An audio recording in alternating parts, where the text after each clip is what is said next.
Welcome to Bleav In 76ers with your hosts, former 76ers point guard Eric Snow and two Sixers fanatics in Marcus and Teja Dash. Bleav In 76ers is presented by BetOnline.AG. It's that time of the year again as college basketball takes center stage with the tournament finally upon us. It's March Madness, people. Let's go! If you're looking to wager this year, BetOnline is the number one spot for all your updated odds and info, along with great contests, including the bracket contest where you have a chance to take home the top prize. Head over to the website or use your mobile device to sign up today and receive your 50% welcome bonus on your first deposit. Just use our promo code BLEAV, that's BLEAV, to get started. BetOnline is your continued source for all your sports wagering needs, including live betting and your favorite Vegas casino games. BetOnline, where the game starts. Hey guys, welcome to another episode of Bleav In 76ers podcast. I'm Marcus Dash. I'm here with our host, former point guard Eric Snow, and Teja Dash, my brother. So how are you guys doing? I know last time we spoke was before March Madness. Since then, there's been a couple upsets here and there. I hope everyone's bracket's still alive. Yeah, I'm good. I think my team is still playing and my champion is still playing. So I think I can win my family bracket again this year, hopefully. Hey, there you go. Hanging by a thread. Yeah, I think everyone's unless you had Kentucky win, everyone still thinks they got the championship bracket on their hands. So Good luck to all you guys. Cross the fingers. All right. So last time we spoke, it was gearing up for the Cleveland Cavaliers game. Obviously, we won that game. So now we're 3-0 against the Cavs, just one more game to sweep the Cleveland. But kind of reflecting on that game, that was another game where the starters kind of played major minutes and had kind of very little bench support. So that's kind of where my question's going here. That's something that a lot of fans and NBA experts are pointing out. And as a reason for hesitation with the Sixers is not getting a lot from the bench. Yeah. How worried are you guys about the lack of bench production so far? It's a concern of mine. I think you look at the production. I think a lot of the production comes from the minutes. You have a guy like Shake Milton that was pretty consistent in the lineup. You had some other guys that was pretty consistent in the lineup. And then if you start wavering those minutes or you start dropping those minutes, you can't expect that same production. So I think, I think in the playoffs, you want to get a solid 8 and have a 9 is there because you really don't go much higher than that unless you get into foul trouble or injuries or something like that.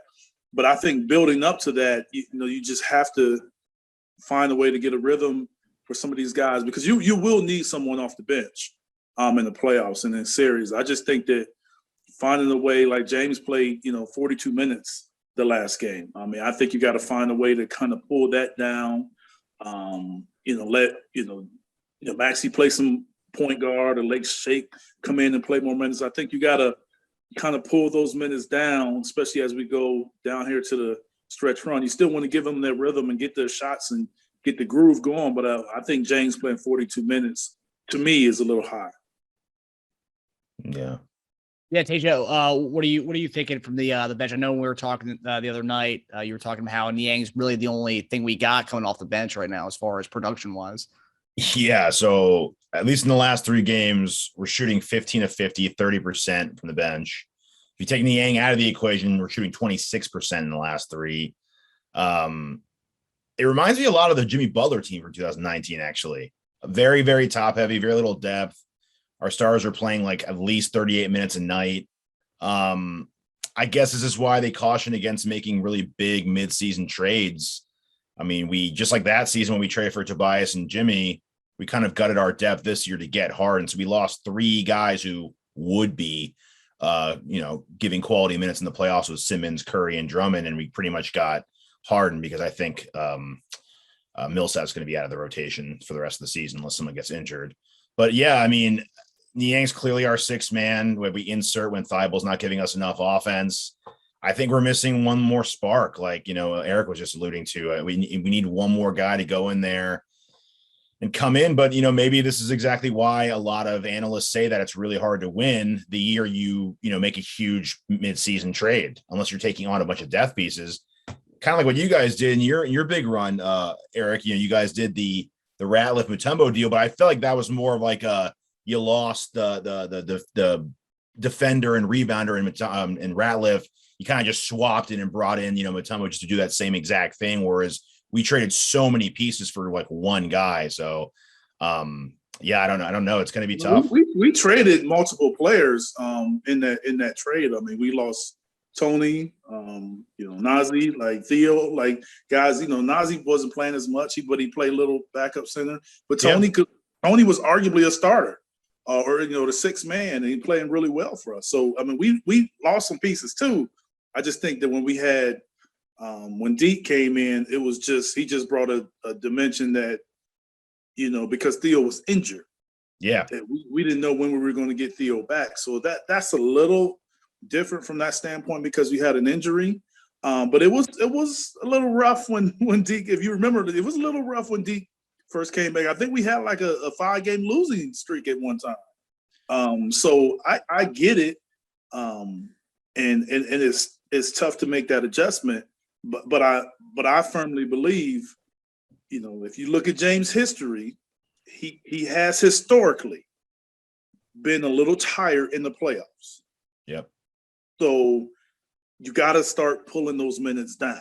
I mean, I think that because teams are going to make him defend, they're going to trap him. They're going to give him some trouble on the offensive end because they want to kind of wear him down. So I think if that's an issue, we got to find a way to, and decrease his minutes now, make him less of a ball handler during the season. I mean, during the run where he can still take shots, but maybe someone else is initiating and he's just catching and shooting. Just something different, I think, in addition to pulling those minutes down. But that's going to come with playing other guys, because I think if you play other guys, then you can change with their expectations. So maybe Shake Milton was just a spot-up shooter, but now he's maybe a spot-up shooter that can extend your defense. Maxey can extend your defense. Guys will have to take upon a little different roles as well.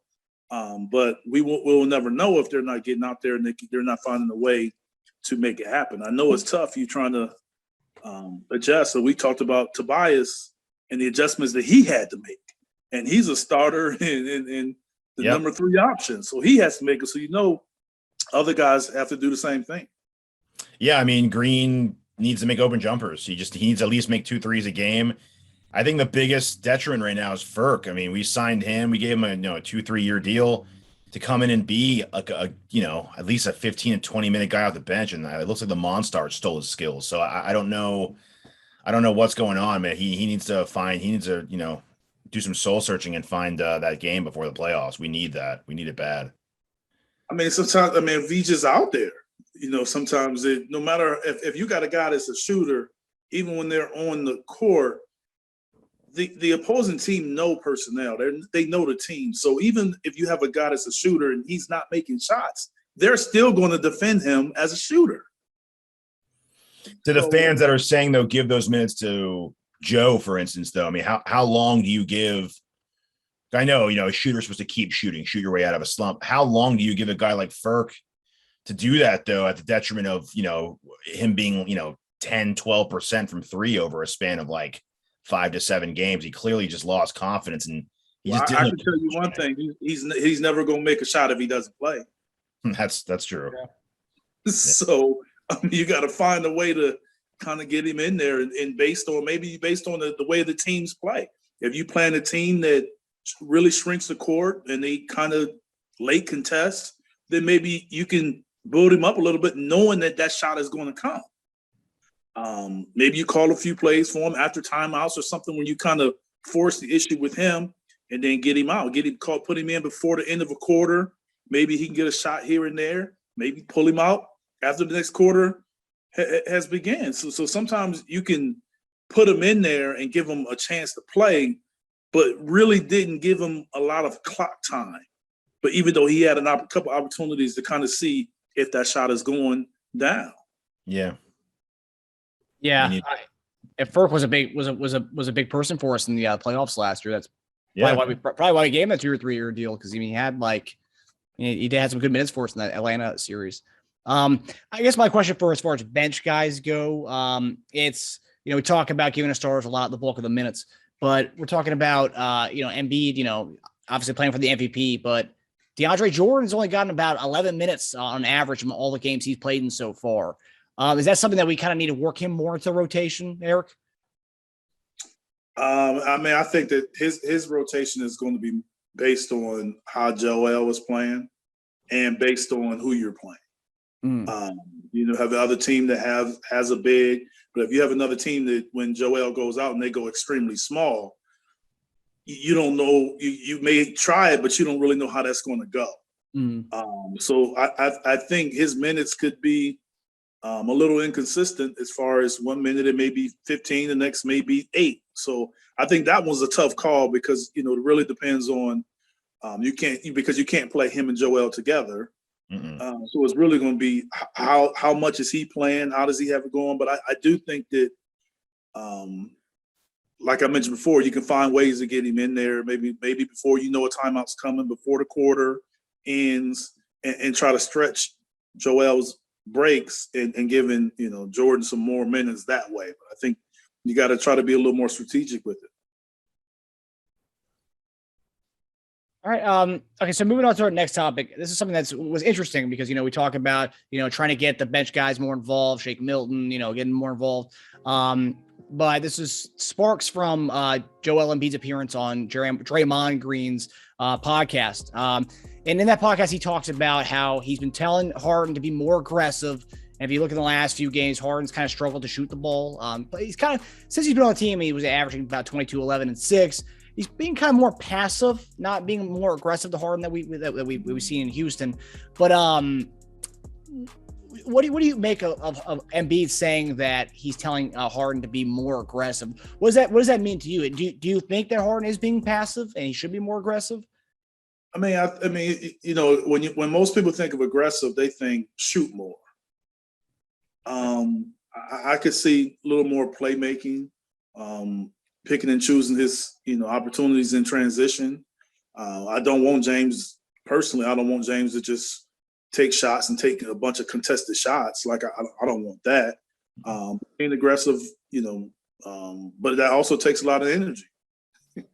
And so I personally think fewer minutes, more attempts, more aggressiveness goes hand in hand. So I think if we want him to be a little more aggressive, you got to pull the minutes down a little bit more. Yeah, Teja, when you watch Harden, what comes to mind to you as far as a fan just watching James out there? So last 5 games, for instance, 4 of which against playoff teams, so that does matter. He's not just going against bottom feeders. He's shooting 32% from the field and 27 from 3. He is averaging over 20 points, so it's not it's still good. But again, most of those are coming from the free throw line. I think he has at least 10 free throws in every game he's played with us, except for 2. And those are the 2 he actually scored under 20 points. Go figure. 1 we lost to the Nets, which was just an absolute disaster. He had 16 and 11 in those 2 games. So it looks like, and maybe I just didn't watch enough Harden. He just doesn't like, and even if they're open, he just doesn't like the mid-range. He just doesn't like shooting them. He either lays it up or 3. He's like a Morey analytic, wet dream. He loves just shooting a 3, a step back 3, or going in, which I have no problem with. Problem is he's just so reliant on free throws. And as we've seen in the playoffs, they don't call it as much. Like his free throw attempts go down in the playoffs, and it happens every year. And I just don't want him to be either settling for a step back 3 and 10 of those a game, or just relying on shots. So I am worried about, not only the playoffs and shooting less free throws, but just in the future, because like you saw guys like LeBron and Kobe, for instance, they got leaner as their careers went on, because they knew, to stay with these 22-year-olds, I have to be faster, leaner, quicker, more agile. And it seems like almost Harden's the opposite. He's gotten slightly more out of shape almost every year. And I'm not saying he's out of shape, because he's obviously in great NBA shape, but it seems like you need to get more leaner as you go along. And if we're going to give him a 5-year deal, it does worry me for the future. I'd like to see him take a little more time and get a little more lean so he can keep going. Because like you guys said, it takes a lot of energy to do that. He dribbles and dribbles and dribbles, and then gets to goes in and drives 20 times a game, it's a lot, man. And I'm worried about him in the next 3 to 5 years once he's in peak shape. Yeah, Eric, are you worried? I mean, that's always a concern when guys get older, 10 plus years. I don't think it's just a situation where, you have James, but I think that's a concern for a lot of people. But I see it from a standpoint that that's where adjustments has to be made. I mean, yes, you spoke about Teja, you spoke about James having to make an adjustment, but I think the team do too. Yeah. Getting another primary ball handler in there. So where now James can have some plays where he's actually off the ball. So I think that, so were you worried about James? You got to be worried about making that happen too. That's where Maxey has blossomed this year and he's able to have success. So I think a lot of his success right now that he's having with James was the fact that he was able to play a primary role before he came. So he's still confident, he's still playing well, but he was a primary ball handler. So when James goes out, we can give him the ball. But I think sometimes we got to give him the ball when James is in the game. Mm-hmm. Also. So now you take pressure. So now if you got your weak side defense, if Maxey has the ball, is James Harden, Tobias Harris, and Joel Embiid. So I just think you got to kind of do some different things. And that's where Tobias getting more shots and being more aggressive. I think all of that comes into play for James having to do less and the burden not be so high on him and Joel, but at the same time pulling those other guys up. And that has to be, like I said before, sometimes it just doesn't happen. It has to be strategic. You got to kind of force it and make it happen. And I saw it a couple times last game too, because it's usually been Harden taking all the attention, driving, and then kicking to Maxey, and Maxey's already sprinting while that defender is coming back to him and trying to get back to him. It happened a couple times last game where it was the opposite. Maxey was drawing the attention through to James, and James just darted for the rim before that defender got back. I think he had an and one, or he had a couple easy layups, open layups that way. I would like to see more of that, where it's someone else taking the attention and then giving James an easy roll at it instead of the opposite, because it always seems like James just bringing everybody to him, and he has to decide between trying to get an and one or passing it off to someone who's open. So, yeah, for sure. I kind of compare it to the Suns, with an aging Chris Paul. He's had Cameron Payne to kind of take that pressure off him a little bit, and they even play together sometimes where he doesn't always have to be the guy facilitating the entire offense. I think he definitely needs someone. I mean, but, Booker has the ball in his hand sometimes too. That's true. Yeah. You know what I'm saying? So they kind of both have the ball handling responsibility. So Chris is the great point guard that he is, but he still doesn't have that burden of having the ball always all the time. Yeah. That's what I'm saying. You kind of get that, secondary or, third primary ball handler. I think that'll help. Yep. Yeah. What's funny is you say the whole aggression, like how most people take aggression, means shooting. Where it's like when I listened to Embiid say that, I was like, oh yeah, he wants Harden to take more shots. So it's interesting to hear you take that a different way, Eric. It's always great getting the NBA insight, man. All right, so this game is gonna be a fun one. So this week, I feel like we had Jokic, now we're getting Doncic this week. So with the game predictions for tonight, last time we played the Mavericks was the great basket switch delay. I don't know if you guys remember that. It took like an hour for them to bring in a new basketball hoop to come in. The game ended at like, it was like 8 o'clock game. The game ended at like close to 1. It was kind of insane. But in that game, we had a lead, lost it. They came back. I don't know if it was due to, that delay that really, maybe it sparked something. Reggie Bullock actually said after that game that delay helped them reset their defense and figure out their defensive game plan for the rest of the game. Interesting. So it was like another mini halftime. No? Yeah. But yeah, so we were up by 9. I think at most at one point in that game, they came back and they won. But tonight it's in Philadelphia. The last one was in Dallas. Right now we're a 3-point favorite. I know Embiid, as of an hour ago, he was still a GTD, game time decision. I don't know if anything's changed with that, but as of now, everyone should be playing. So what are your guys' game predictions, and what are you looking for against Doncic in the Mavs tonight? Well, I'm taking the Sixers. I think we can win this game, and I think we need to win this game. I think we need to win against a team that's playing well, a playoff team that's really good on the road because they have a really good player that closes games and makes plays. So it's going to be interesting to see who Doc has defend Luka and how we defend Luka. If you're going to switch, or you're going to double him, you're going to trap him. So those things will be a little interesting because you're going to how you defend him and play him will tell me a lot of as far as how you're approaching the playoffs, because every team in the playoffs pretty much is going to have a guy maybe not as good as Luka, but a guy like that where you have to put so much attention on one primary player. So I'm looking forward to seeing that. But I got the Sixers. Teja, what do you got? So Dallas, I mean, they're playing their best ball, I think, by far this season, maybe in a couple of years, actually. They're 14-3 in their last 17 games. 13 of those are against playoff teams or play-in teams. The last time we played them, we didn't have Harden, so that will, that's a little different. We had a good lead on them. They switched to zone in that game and we looked completely lost when they went to zone. We shot 3 of 14 from 3 in the second half, 45% overall, and they outscored us by 19 in the second half once they switched to zone. So I'm going to be very curious to see if they just start off doing that because it worked out so well. Let's see how we do with zone. Let's see how we do with zone with Harden this time. We opened up as 4.5 favorites. I think it's 3.5 now, which is all interesting considering, how good Dallas is playing right now. I think I'm going to guess Thibault. We don't have Simmons anymore, so Thibault's going to probably have to stick on Doncic. And he actually had a pretty interesting quote I just saw about an hour or two ago. He said on defending Luka, you don't slow him down because he moves at a snail's pace. It's just being physical with him because he's such a big guard. The small movements he does is all he really needs to create advantages, which I thought was very interesting. So I'm going to be very curious again, to watch to see how he guards him and if he can stay out of foul trouble and keep him in front of him. Yeah, angles.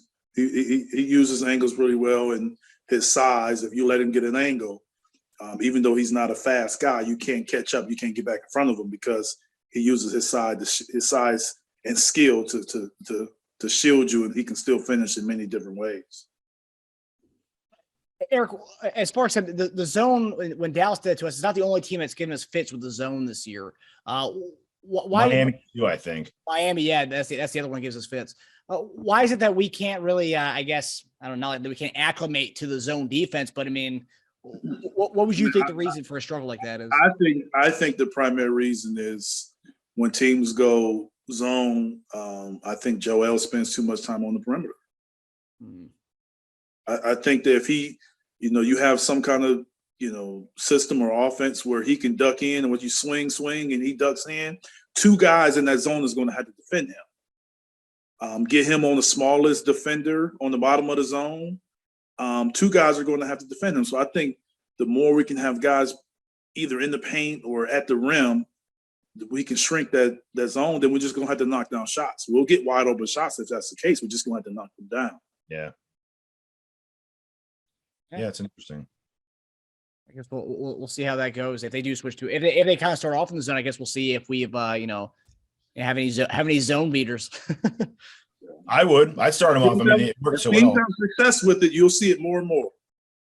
Yeah, that will be twice in a row a team does it against us and succeeded too. So that's really going to show people the blueprint of, hey, this is how, just try it. Why not? So, we'll see. And if they go man and we start beating them by man, they'll almost definitely switch to zone at some point. I mean, why not at that point? Yeah.